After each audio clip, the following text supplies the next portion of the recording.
pull back the curtain on the mechanisms of human rights advocacy, the battles fought behind the scenes, and the difficult questions about the future of ensuring justice. I'm Naina. And I'm Alexandra. And please join us in giving a warm welcome to Kenneth Roth.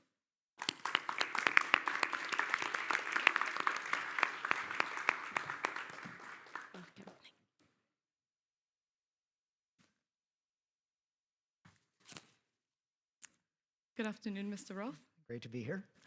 Welcome to Info Discussion. It's lovely to have you. Thank you. We wanted to begin this interview on a more personal note. You often mention the fact that your father fled from Nazi Germany.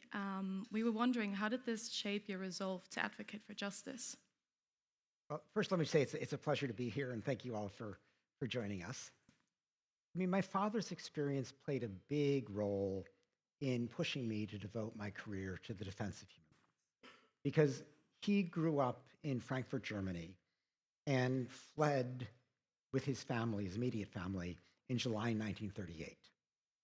And so I grew up with Hitler stories. I grew up with stories about what it was like to be a young Jewish boy living under the Nazis. And that made me very aware of the evil that governments could do. And it was a big factor in pushing me to try to prevent such atrocities from recurring.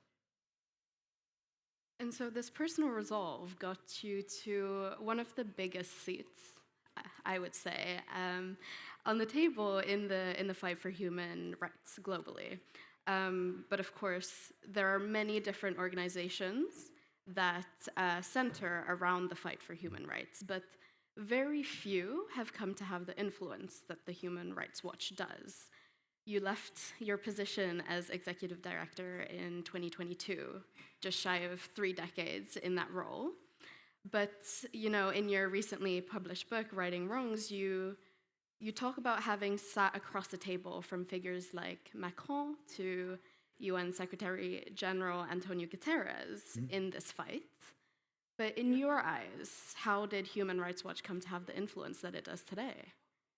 Well, the key to understanding, how to move governments is it begins with the fact that in today's world, every government they really have to pretend to respect human rights. That's a key part of their legitimacy, because respecting human rights means, I'm looking out for you, not just myself. And that's the message they always want to send. Now, obviously, most governments fall short. And what Human Rights Watch does by sending investigators really to the scene of the crime, documenting what went wrong, and then publishing our findings, we spotlight that discrepancy between the high pretense and the often ugly practice. And that discrepancy is embarrassing.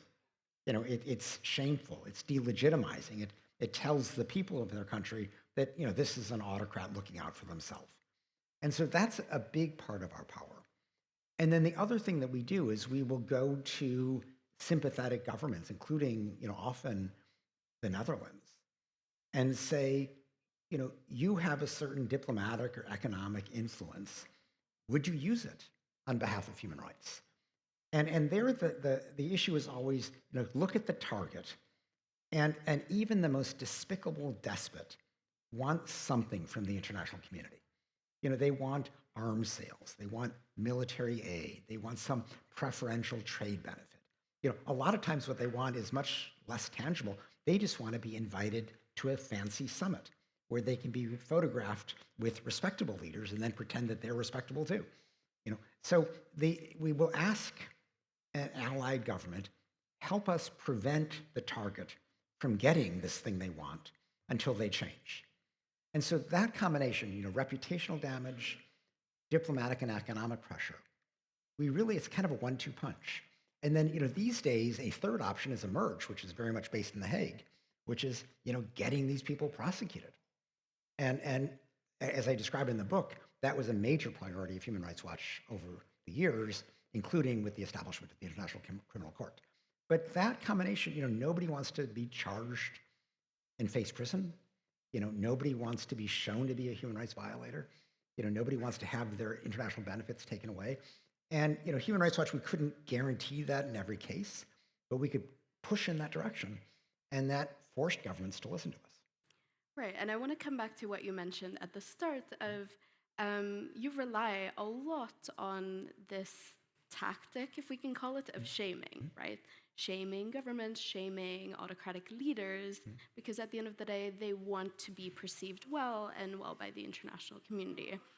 But so the three main practices of the Human Rights Watch are to investigate, report, and advocate. But so could you explain to us how those three all come together in this shame game? Well, the investigation is essential because you've got to get the facts. You can't prove what a government is doing and prove it definitively. It's impossible to go to the next step. And so Human Rights Watch has these teams of what we call researchers, and they could be lawyers, they could be journalists, they could be academics. I mean, there are a variety of backgrounds, but they either live in these countries or travel there regularly, talk to the eyewitnesses, talk to the victims, talk to the government, and put together an objective account. Now, governments always fight back, and their first instinct is to just lie. We didn't do that. You're biased. You misunderstood. It's like a completely predictable pattern. But because we are very careful, we win those battles. And indeed, we welcome them because, we have the facts and they're covering up. And ultimately, the government recognizes that they're not going to get rid of the bad press that we're very good at attracting without changing the bad conduct. And so that factual basis is the key to the shaming. It's the key to enlisting influential governments. It's the key to prosecution. Everything begins with that fact finding. Vital to the work of the Human Rights Watch is also the fact that you don't accept governmental funding, but that you rely on foundations and private figures. We imagine that these private figures have their own agendas. How do you deal if there's a conflict of interest? Well, first, Alex, you're right that we don't take any government money, which is essential for our independence. Right now, Trump is destroying USAID. And there are many human rights groups around the world that rely on USAID funding that are seeing their budget, decimated. And Human Rights Watch, like Amnesty, we're very similar in that respect, both refuse any government money because our business is to criticize governments. And we can't pull our punches because we're afraid we're going to lose some governmental grant. So we just don't go there. Now, with private funders, you're right, you can have conflicts of interest. And Human Rights Watch had a very strict conflict of interest policy.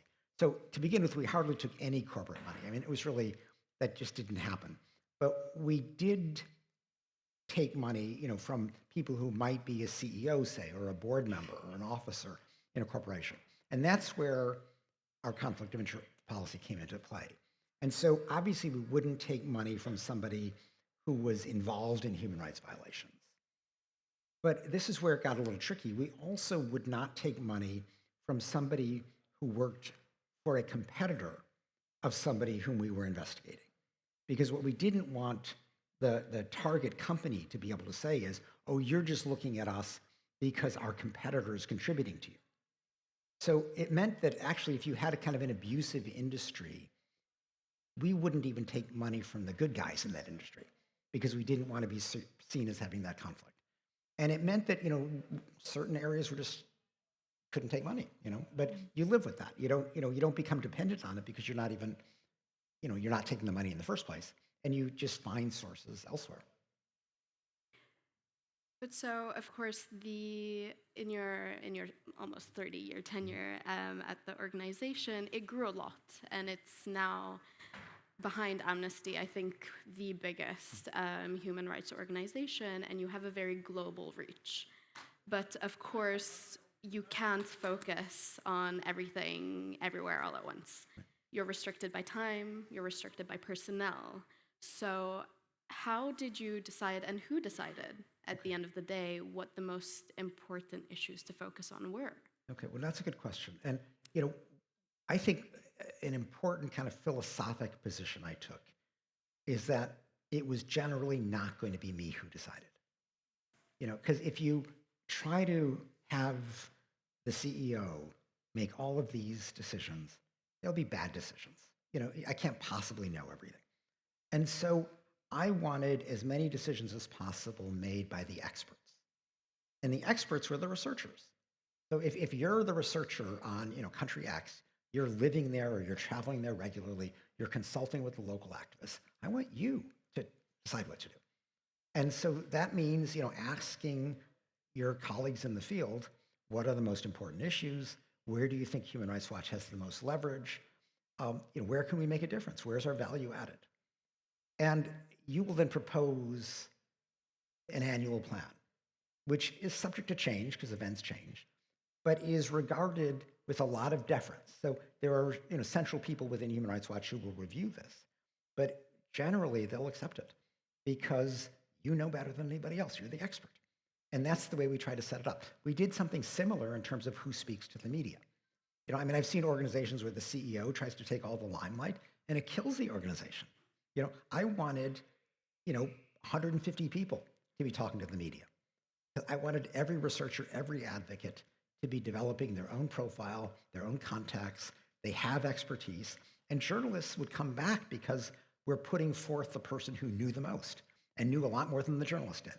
Whereas if I pretended to be the spokesperson all the time, it'd get boring. I just wouldn't have enough to say. So that was, a big way that the organization grew, is that we really drew on the expertise and promoted the expertise of the staff.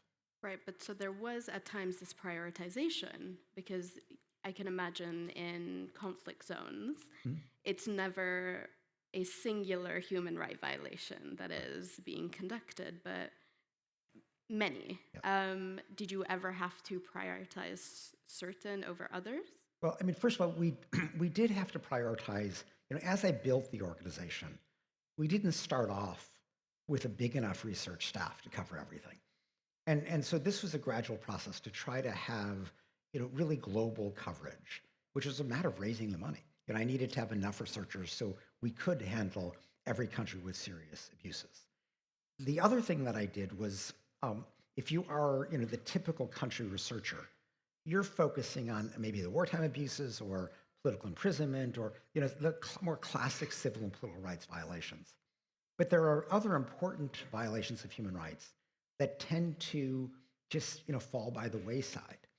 And so gradually we added specialized programs in women's rights, in children's rights, in LGBT rights, in refugee rights, in workers' rights, and these specialties, rights of people with disabilities, they are almost, one, it made sure that Human Rights Watch was working on this and they didn't fall by the wayside. But second, each of these has a community of activists that, say, the children's rights specialist would link into. So, and then that, so if you're the children's rights expert, you're working with the country expert together. And that's, a combined expertise that's very effective. Now, sometimes you get a crisis. So let's say, Gaza or Ukraine. And, there might be one researcher who is overwhelmed. And so I created an emergency team, essentially a group of researchers without a portfolio who were super skilled. They knew how to operate in war zones, but they weren't assigned to one country. And that provided a kind of surge capacity. So, if something like Gaza, I could send in 2 or 3 extra people, or Ukraine. And that gave us some flexibility. But we couldn't do that instead of everything else because you can't say, oh, we're not going to cover Sri Lanka because we're too busy on Ukraine. So you have to still cover the gambit. But there was a capacity to build up for certain important situations. You mentioned that there is a multitude of different human rights violations. We were wondering, there must be many battles that go on behind the scenes. What did success mean to you in your time as director when you looked at a human rights violation? What were you trying to achieve, but relative, what was the success? Okay. Well, first, I should say the reason that I wrote this book is because, when I tell people that I defend human rights, you can kind of see this look in their eyes. Well, that's a nice thing to do, but do you make any difference? And what I wanted to show was we make a difference all the time. And so the book is filled with impact stories. Now, what is impact? Sometimes impact is you win. Sometimes you get the political prisoners freed, you stop the bombing of civilians. I opened up with a chapter on Idlib province in northwestern Syria, where we got Putin to stop bombing civilians. Beginning in March 2020, finito, and with a little recurrence, it basically ended definitively. So, sometimes you really win and it persists. Other times, like I tell the story of, Rwanda's support of the M23 rebel group in Eastern Congo, where we won for a while. We put pressure enough on Kagame so that the M23 collapsed and disappeared for about 8 years, but now it's back. And what that shows is that you've got to keep fighting. The defense of human rights is not something you can say, oh, that's done, I'm going home now. You've got to keep pressing because, governments, it's like in the nature of government to violate human rights. Violating human rights are one convenient way to stay in power, to get rid of the opposition. And you got to recognize that they always have their incentive. Our job is to change the incentives, to increase the cost of repression. And so, you can do that for a while, but government's calculations change, maybe the international community shifts, and so they come back. And so you got to keep fighting. So, but when I judge, are we making a difference? Obviously, I look, do we reduce the number of human rights violations? But you also have to say, before you even get there, are you succeeding in putting pressure on the government? And you can tell whether you're putting pressure. Are they getting tons of bad press? Are influential governments, speaking to them, conditioning things that they want? And sometimes, even just the status quo, preventing things from getting worse is impact, because you can show that this pressure is being felt. And if it weren't for the pressure, things would go downhill. So it's difficult to assess, but by looking really at ultimately, are you pressuring them successfully, you see whether you're changing the cost-benefit calculation of repression. However, human rights protection is not just a success story all the time. In the book, you also point towards the importance of failures, especially learning from failures. What were the most impactful failures for you in your time as director? Well, the one thing I talk about in the book, which I've really changed my mind on, is the idea of what's called humanitarian intervention, using military force to protect human rights. And I believed in this at first, because Human Rights Watch is not a pacifist organization. We kind of accept that wars happen, and we try to prevent civilians from getting killed in war. And because of that, we tend to be neutral on whether you should go to war. And we just say we're going to look at how both sides fight the war. But the one exception to that was we would advocate military intervention to stop, genocide or comparable atrocities. And we did that 4 times in our history, all quite a long time ago. We did it unsuccessfully for the Rwanda genocide. We tried to get an intervention and it didn't happen. But we did it successfully for the genocide in Bosnia. We did it to prevent a recurrence of genocide in Iraq against the Kurds. And we did it in the case of kind of large-scale forced starvation in Somalia. What changed my mind was, George Bush's misuse of the concept of humanitarianism to justify his invasion of Iraq. And then the concept of what was then called responsibility to protect, or R2P, which is kind of the lingo used for humanitarian intervention, to justify intervening in Libya, initially to stop the bloodbath that was threatened in Benghazi. But it quickly became regime change, and it created chaos in Libya, which is, in fact, often worse than repression. And I just came to recognize that we can't trust military forces to have the defense of human rights as a priority. They've got other interests. And so Human Rights Watch has essentially stopped advocating humanitarian intervention. We did toy with it in the case of Syria, and I describe it in the book, where there was the sense that if we were to persuade, say NATO, to bomb the airfields in Syria and to destroy Assad's airplanes and helicopters, that would stop him from dropping barrel bombs on civilians in opposition-held areas, which had a certain appeal to it, but the staff was worried that we didn't know what would come next. That if Assad didn't have his airplanes, he might be toppled, and at that point, Islamic State was growing, and the fear was that there'd be unintended consequences. What if ISIS took over Syria? So we didn't do it. But this is just, it's a lesson I learned that much as it seems as if the military can just stop the genocide, you can't trust it'll work out well. And so I become much more reticent in that regard. Right, so it's the unknowingness of the intention behind the actor that would be carrying out this intervention, right? This is interesting because it brings us to our next point where I think one of the biggest criticisms that any NGO faces, and the Human Rights Watch definitely has as well, is a lack of enforcement and monitoring mechanisms. You, at the start of the century, you gave a speech at the UN General Assembly about UN Global Compact, the world's largest corporate sustainability initiative. And you mentioned there that in the eyes of Human Rights Watch, one of the biggest threats to this initiative, or threatening its effectiveness, should we say, was this lack of enforcement mechanisms. And so we were just wondering, does this criticism also not hold true for Human Rights Watch as well? Yeah. Well, I mean, what I was saying in the Global Compact is that governments could sign, or companies could sign up for it with very little behind that. It was like, their signature and put something in their annual report, but there was no teeth to it. So nothing that really ensured an improvement. Now, people do say, okay, Human Rights Watch, who are you accountable to? Because, we have a board of directors, but it's one of these classic self-appointing board of directors.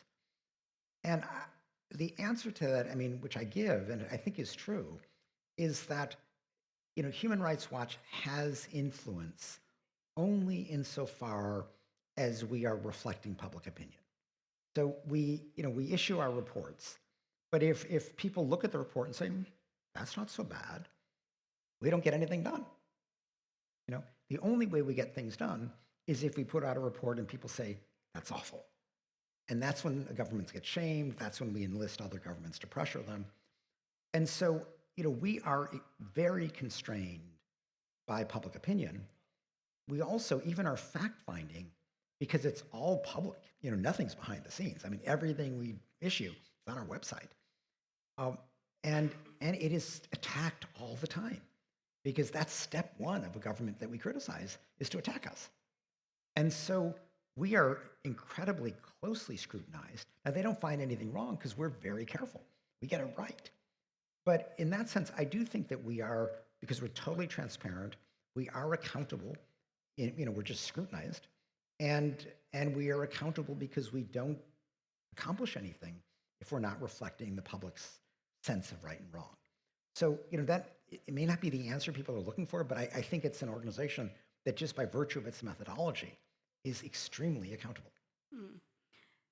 You mention it in the book, the fact that you are so accountable to, not accountable, but you rely so much on the sense of the public's morality, right? In your work, even appealing to the people that you target. But then in my head, we get to this interesting dichotomy in the sense that to what extent is your work dependent on the willingness of a state, or is it more really about the people and how they perceive what is being done? Well, I would say the aim of our work is to change the state, but we are dependent on what people think is right and wrong. Right. And ideally, it's the people of that country. But if you take somebody like Viktor Orban, he has managed to make his demonization of migrants, his homophobia, popular, within his base. And so if you, announce in Hungary, you're violating the rights of migrants, he'd say, damn straight I am. He's proud of it. And so shaming in that narrow sense won't work. But even within Hungary, Orban is not popular in Budapest. There's now an organized opposition. There's a significant segment of Hungarian population that is not happy with his autocracy. And then the other thing that we've done is we worked in Brussels. Because while, Orban destroying democracy may be popular with its Hungarian base, it is not popular with the European Union. And Orban depends on these massive subsidies from the European Union which he basically siphons off to build football stadiums to pay off his cronies. It's a very corrupt operation. But the European Union doesn't like to see him destroying democracy. And so we have succeeded, and I describe this battle in the book, we've succeeded in persuading the European Union to condition its aid on various steps that Orban needs to take to promote democracy. And they did this for both Poland and Hungary. With Poland, it succeeded with the defeat of the Law and Justice Party.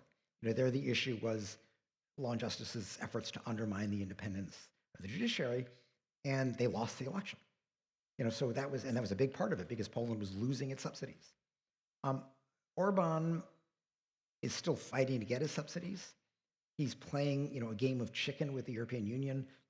I'll vote for aid to Ukraine if you give me a little bit more money. But the pressure is still on him. And I think we're seeing this now with the unified opposition in Hungary, where he too could face the same fate as the Law and Justice Party in Poland. This feels like a pretty good time to turn to the audience for the first time. So if you have a question, please do raise your hand and someone will come to you with a microphone. Yes, we have one up here at the front. Okay. Hi. Hi. Thank you for being here. I was curious, you've obviously been in this role for a long time. If you have any reflections on how the challenges of putting pressure on governments have changed, and if you think that the public has become a little desensitized to human rights violations over time. Well, I have been doing this for a long time. The world has changed a lot. One huge change is just the evolution in communications technology. When I started, we made international phone calls, which were prohibitively expensive most of the time. So we had to travel to the site of the crime, but in between, communication was hard. And it really meant we could only address big picture issues. It was much slower. When email came out, that was revolutionary. Even the fax machine, if you remember that was revolutionary because you could send a whole page of information, for a quick international phone call. It just is, it meant we could just send out information and receive information much more easily. And obviously with email and now social media, it's much simpler. So the idea, if you remember the Khmer Rouge in Cambodia, which, murdered 2 million people, and we weren't even sure what was happening. You couldn't do that today. So the flow of information is much easier, which means that we can monitor and respond to events in real time in a way that was just never possible. The other big shift is the human rights movement is much stronger, much more diverse. Every country today has human rights defenders. If it's too repressive, they may be in exile, but every country has people focused on them. The world, though, is also more multipolar. When I started off, we basically went to Washington and asked them to use their influence. And doing that with Trump is pointless today. But we deliberately, for a long time now, have diversified our advocacy to be able to enlist a whole range of governments who are still interested in defending human rights. So those are all, I think, positive evolutions. In terms of is the public inured to human rights abuse? I don't think that's true. Obviously there always are some segments of society who are, but my sense is that the majorities are still outraged by human rights abuse. And indeed, if you look around the world and just see how people have responded to autocracy, the people who live under autocrats want out. The most recent example were this weekend's protests in Serbia. But if you just look in recent years in Hong Kong, in Thailand, Myanmar, Bangladesh, Sri Lanka, Iran, Russia, Belarus, Poland, just almost any place you look, when people have the opportunity, they take to the streets for human rights. And so I'm encouraged by that. I think the values here are still broadly supported, even if, inevitably there's some people who are turning away from it because they, are more supportive of autocratic rule. But that's a real minority. Thank you so much. We'll have another round of audience questions. We'd like to turn to one of the most pressing issues currently. In November, the ICC issued an arrest warrant for Netanyahu for the war crime of starvation as a method of warfare. However, immediately afterwards, countries such as Hungary and Germany said that they would not carry out the warrant. We were wondering if international law is seemingly abided by at will, even by Western states, how can we rely on them as arbiters?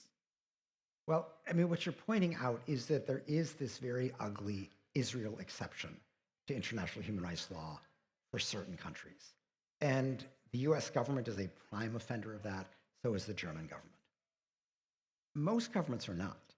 And indeed, if you look at just the votes in the UN General Assembly, if you look at the broad support for South Africa's genocide case against Israel, most governments, believe, as I do, that Israel should be held to the same standards as everybody else. But when you have a powerful government like the United States and Trump in particular, just being willing to do anything to defend Israel, that's a problem. I mean, the fact that he has imposed sanctions on the International Criminal Court prosecutor Karim Khan is outrageous. In fact, I mean, it is a violation of Article 70 of the Rome Statute, the ICC's founding treaty, which makes it a crime to obstruct justice, a crime to do exactly what Trump just did. Now, he did this in his last term against Fatou Bensouda, the prior prosecutor, and she kind of turned the other cheek and just lived with the fact that she, couldn't take her money out of the bank and couldn't easily travel. I haven't spoken to Karim Khan about this, but he is a tougher guy, and it wouldn't surprise me if he charged Trump. Now, would this mean that Trump gets arrested tomorrow? Obviously not. But it would mean that his world is much smaller because 125 ICC member states would have an obligation to arrest him if he showed up. So to avoid that embarrassment, they would just say, don't come. And that's what Putin faces now. That's why he didn't go to the BRICS summit in South Africa. Netanyahu, I mean, Germany says he can come here, we won't arrest him, but it would be a scandal if that happened because Germany was really one of the most important founders of the ICC. And, Germany, I think, is really at this point drawing the wrong lessons from the Holocaust. If they were to say the lesson from the Holocaust is we're going to protect Jews, I would say I want to understand that. But instead they say our lesson is to protect Israel regardless of what it does. Because protecting Jews, half of whom don't live in Israel, requires defending human rights standards, making the persecution of Jews unthinkable by making the persecution of anybody unthinkable. But if you say we're going to support Israel even when it's ripping up human rights standards, that weakens the protection of Jews around the world. So I think Germany with the so-called Staatsräson is really misguided at this point. Merz, the likely new chancellor, seems to have fallen into that same mentality. And I hope that wiser heads prevail, because this is not helpful for Jews and it undermines human rights around the world. I think this aligns very well with something that we were wondering. You described that in the case where pressuring a government might not work directly, such as with Assad in Syria, pressuring its allies is a way more effective strategy. However, where in the case with Syria, where pressuring Russia resulted in a ceasefire, we feel as if in this case with Israel, pressuring its allies does not seem to be that effective because they don't feel the same shame for their support of Israel so far. How does this complicate efforts to hold Netanyahu accountable, and how can we adapt to this? Well, I mean, I think you're right that the US government is by far and away the most important supporter of Israel. And I think Netanyahu essentially feels that he has a constituency of one in terms of the US president. And as long as the massive military aid and arms sales are flowing, Netanyahu does what he wants to do. Biden said the right things. He said, stop starving civilians. He said, don't bomb civilians. But he kept the arms and aid going, with the exception of the 2,000-pound bombs. These huge bombs that are utterly inappropriate to use in heavily populated areas.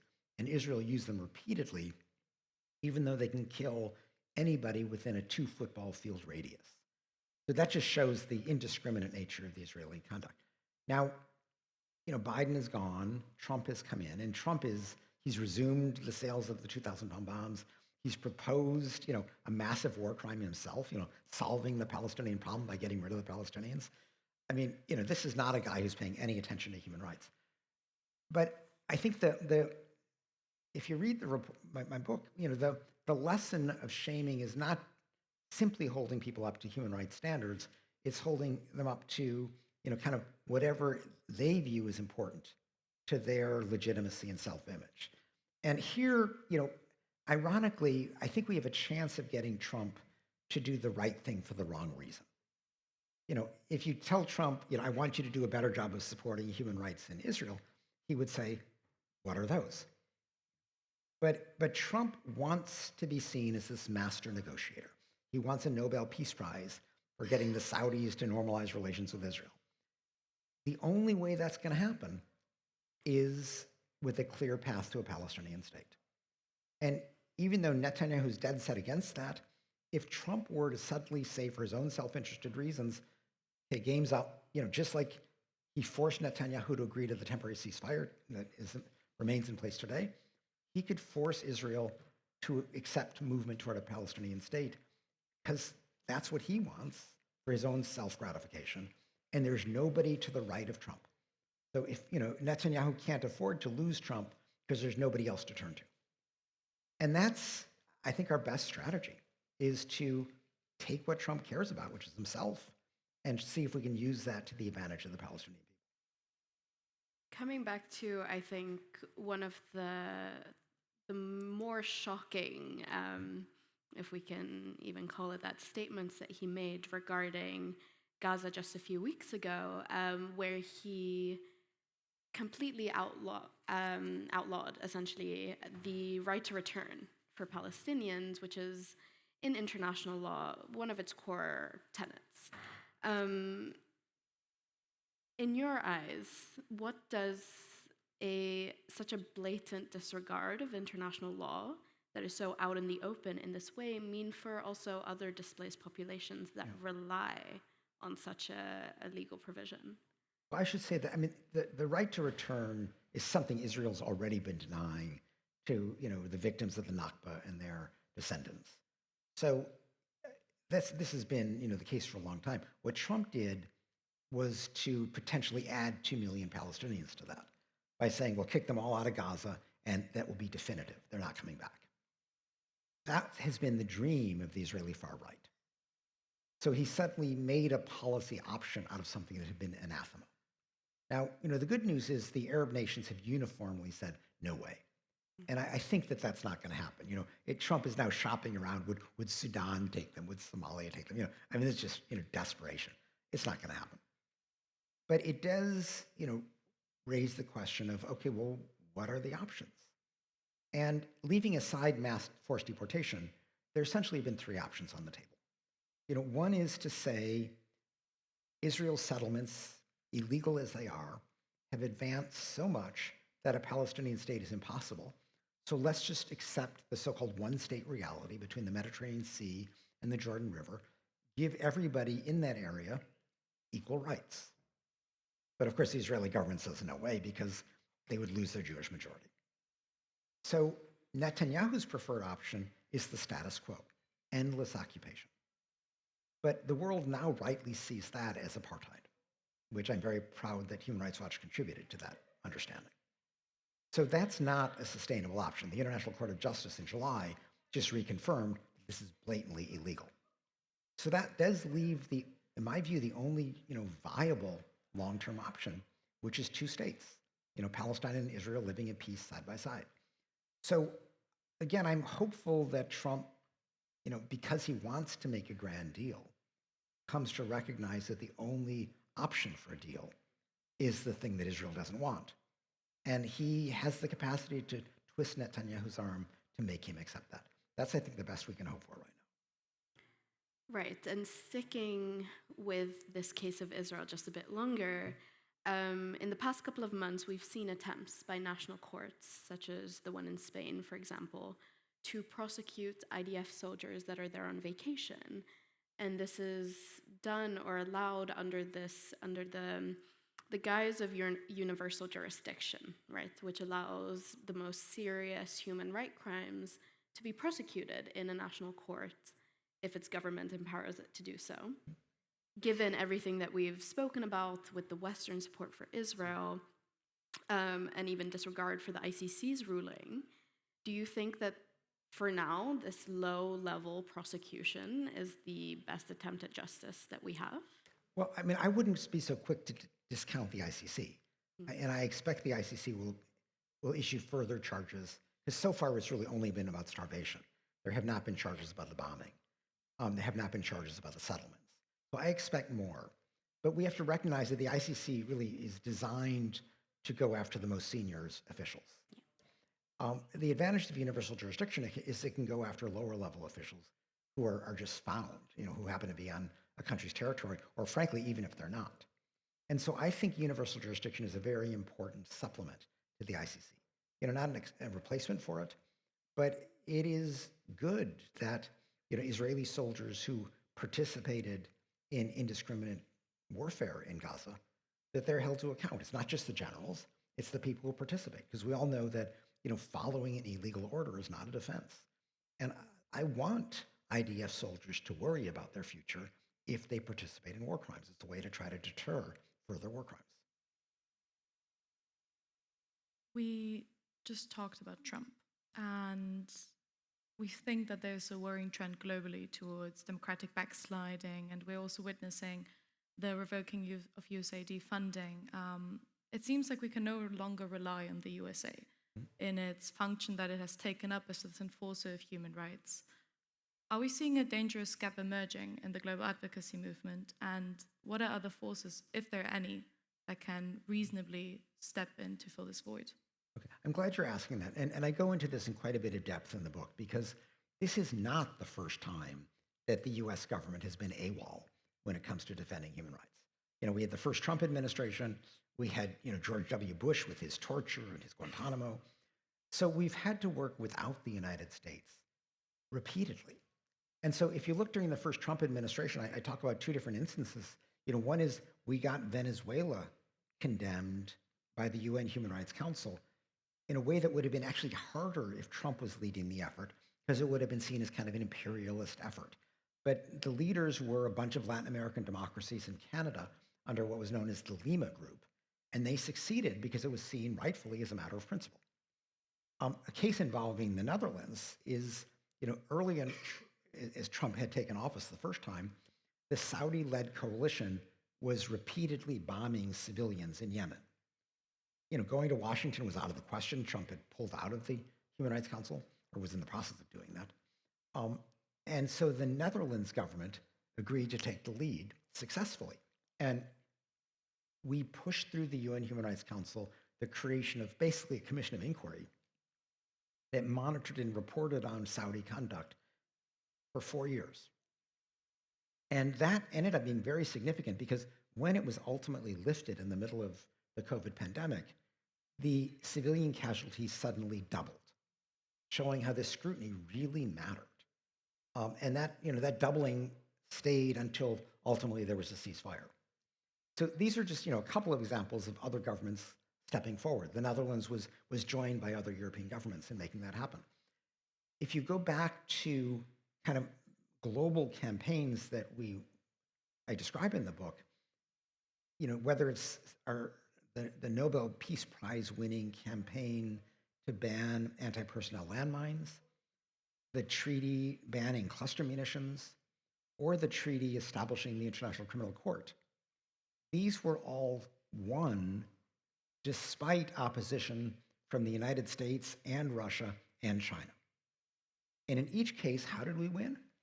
We put together a coalition of 60 or so small and medium-sized democracies who believed in human rights.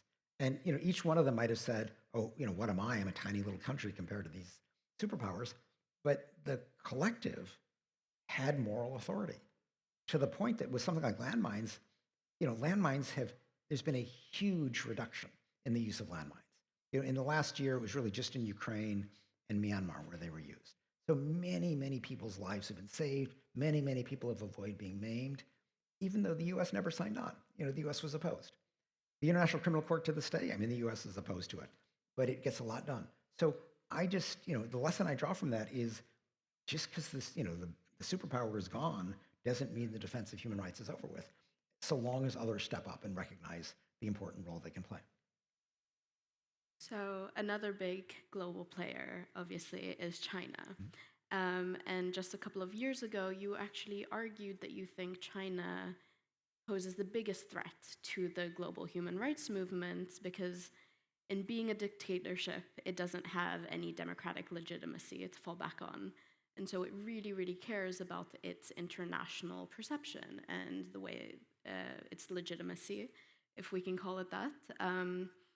And we were just wondering, given what we've seen with Trump in the US in the past month, are we seeing this almost alternate scenario where we have this democratically elected government who has shown that it's willing and able to go against liberal democratic pillars like the protection of minority rights? And so we have this democracy that no longer cares about its international perception. Okay, well, I mean, you're right. This argument that I made that China poses the greatest threat to the global human rights system actually got me deported from Hong Kong, or not admitted, And so, it gave me several hours in detention by Hong Kong immigration authorities before they put me on the plane back to New York. But let me just begin by explaining why I still believe that. Because, lots of governments violate human rights, but China stands alone in really trying to rewrite what human rights are. In that, human rights are codified in quite a bit of detail in a range of treaties that, many, many governments have ratified. China, in essence, is saying, don't worry about all that. As long as the economy is growing and a few other tiny things, that's good enough. And that takes the individual out of rights, whereas rights are all about the individual. It says, as long as the big pie is growing, don't ask me about how individuals are faring. Don't ask me about, whether individuals have any say in how the economy is, the benefits of the economy are dispersed. Just look at the economy. Is it growing? That's all I need to do. So that is a radical dumbing down of human rights standards.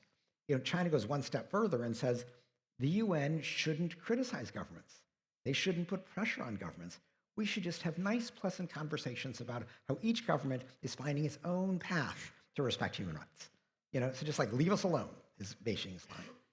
So, this is a complete redoing of human rights. I mean, really undermining of human rights and devoting massive resources from the world's second largest economy to that effort. So that's why I think there's a, fundamental existential threat being posed by Beijing. Now, Trump comes in. Trump is doing something different. I mean, Trump, it's hard to find an autocrat who he doesn't want to cozy up to. He is perfectly willing to violate human rights, but he's so indifferent to human rights that he doesn't really care about rewriting them. He's just abandoning the effort. So it's a different kind of challenge. I mean, we have a kind of a rogue state challenge right now. We have, the U.S. potentially supporting abusive governments or actually doing it in the case of Israel, committing violations itself. But we don't have any real effort being made to undermine the system. Trump would just divide the world into spheres of influence, and there's the U.S. sphere and the China sphere and the Russia sphere. So that's a big threat to sovereignty, but he's not interested in the standards themselves. So it's a different kind of threat, which I don't feel is as fundamental as the one posed by China. I think this is a good time again to turn towards the audience. So if you have a question, please do raise your hand and someone will come to you with a mic. Yeah, in the back. Thank you very much. It is really insightful. I'm Suzanne. I work for computational social science, data science program for a better world. And I was really wondering, we didn't talk about the role of corporates in the world of human rights. Mm-hmm. So, for example, a company like Heineken, based in Amsterdam, has a human rights department, but many corporates have. And especially if you see the rise of water scarcity coming up, what do you think in terms of stories of hope? Mm-hmm. What do you think the role of corporate should be? And yes, can you elaborate a little bit on this? Well, I mean, I have a section in the book on the importance of holding businesses accountable for human rights and broader standards of social responsibility. The good news is that businesses are actually more worried about their public image than even governments are. Because they're worried about losing their consumers, or they're worried about undermining employee morale, not being able to recruit the best employees. So it's actually relatively easy to move corporations compared to governments. Corporations try to get away with the minimum. They try to get away with a nice entry in their annual report, a broad commitment to social responsibility, but not a lot of meat to that. And so the real key is pushing them to be as concrete as possible and to look down their supply chain. Because companies will say, well, we're not violating human rights in our factory here in Amsterdam, But the issue is, well, where do your inputs come from? What about your supply chain? What are those factories doing? Or what about their suppliers? And companies resist this effort to look at the supply chain, but it's very important. Let me give an example. And I address this in the book. But a big challenge today is China's treatment of the Uyghurs. The Uyghurs are a Turkic Muslim minority in Xinjiang, in northwestern China. The Chinese government had been detaining 1 million out of 11 million Uyghurs to force them to abandon their religion, their culture, their language. This is a crime against humanity, massive persecution, beginning in 2017. Now, China was under so much pressure that they started shifting a little bit and taking some Uyghurs out of detention and putting them into forced labor. And so, because forced labor has become so pervasive in Xinjiang, we actually succeeded in getting the US government to adopt a rule presumptively barring any import from Xinjiang unless the importer could prove that it was not the product of forced labor, which is impossible to do because there's no transparency in Chinese supply chains. So that's a very powerful tool. Here in Europe, it's much weaker. European nations they say, well, we're against forced labor. We would never knowingly import forced labor or the product of forced labor. But then you say, well, what about goods from Xinjiang? Well, we don't know anything about those goods. We don't have any proof that forced labor is being used, which of course you never have proof because it's closed. And so why is Europe not adopting a presumption against imports from Xinjiang the same way as the US? And you can ask the same thing of companies. I don't know that this is true for a brewery, but where it is true, for example, is in solar panels. A huge percentage of the world's solar panels, they're produced from polysilicon, and most of that polysilicon now comes from Xinjiang, where forced labor is every place. Or cotton. 20% of the world's cotton comes from Xinjiang. So what about, apparel companies? What are they doing to ensure that they're not importing from Xinjiang? So these are questions that consumers should ask. And if, even a relative handful start asking publicly, you can change these companies. It's a very, concrete way you can make a difference. Thank you. Do we have one more question in the audience? I think we have the time for that. Yeah, at the back. Yeah, you said that like public outcry is kind of fuels your work. I would say probably Gaza is one of the first examples where the victims themselves also kind of like had a motivation to share their side, share their story. Is this maybe something you would like to continue like other places? Because usually it's like people like you, the organizations who like spread the information. But could this maybe like be a new thing, a new technique to mobilize the victims themselves? So there's because of like social media, because it's just so easy to do. It's like this is a new tactic. Yeah. I mean, this is not new in Gaza. I mean, this is true in every situation of violence, and wherever people feel safe enough to speak, they want to speak. And you're absolutely right. Social media makes it easy. I mean, Human Rights Watch routinely makes videos in which we put the victims forward, or at least the eyewitnesses, people from the community. Our reports are filled with those testimonies.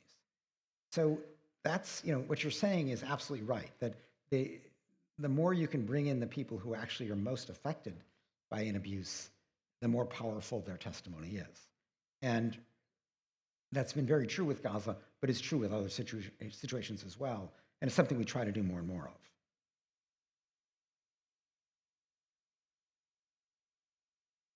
Yeah, yeah. No, I hear. I mean, the question is, can we just mobilize them? I mean, by all means, mobilize them. I mean, it's not an either or. In other words, Human Rights Watch will have access to international media, to other governments. They can put pressure. So I don't view it as a zero-sum game at all.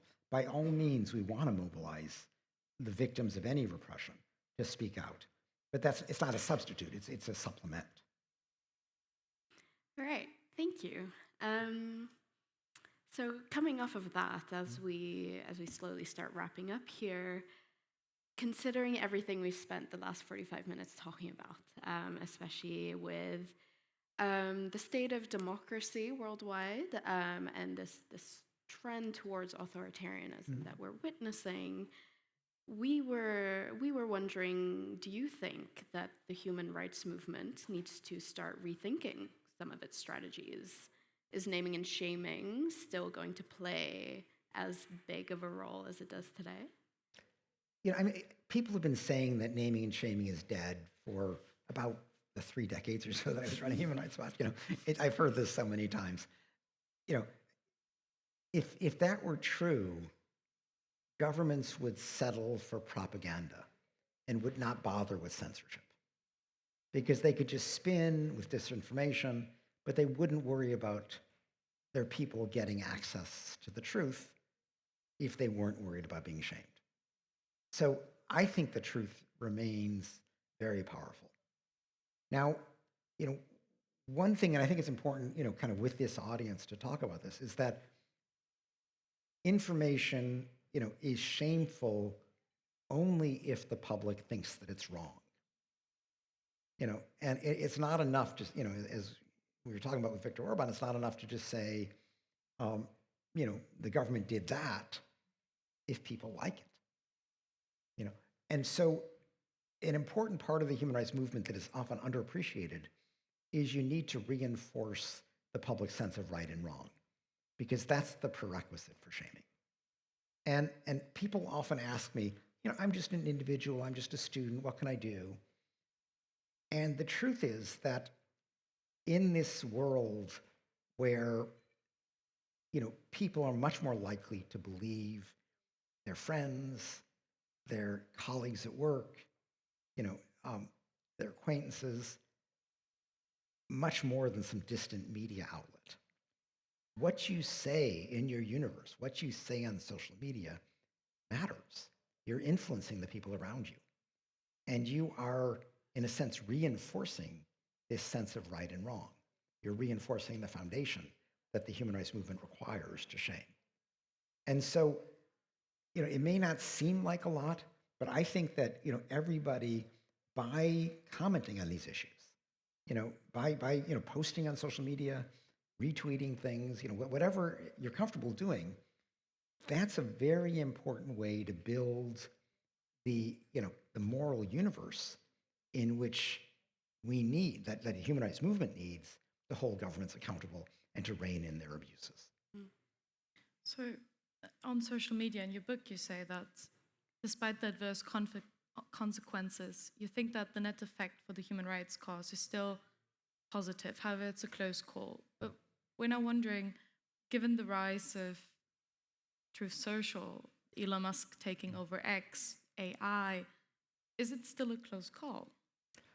I think it is, because, look at it. I'm an active user of, Twitter, now X, and it drives me crazy that, the latest Elon Musk idiocy is rising to the top of my feed. So I don't like that. I just skip over it. But I, even though I've kind of opened up accounts on Blue Sky and Threads and all these other supposed alternatives, they're kind of a waste of time, because the real conversation for these issues is still on X. And I feel that it's important to speak, not just to the choir, not just to people who share my views, but people who don't. And so the fact that X is becoming more ideological diverse in some ways is good, because it gives an opportunity to speak to people on the other side. And so I think you fight the battle where it is, and at this point it is on X. Now, yes, the other side, with bots and AI, it's easy to spread disinformation. But my experience has been that people who want the truth can find the truth. And just think about how you use social media. I mean, if some piece of garbage shows up, you don't necessarily believe that. You look for the media outlets, the organizations, the journalists whom you trust. And I think many people are like that.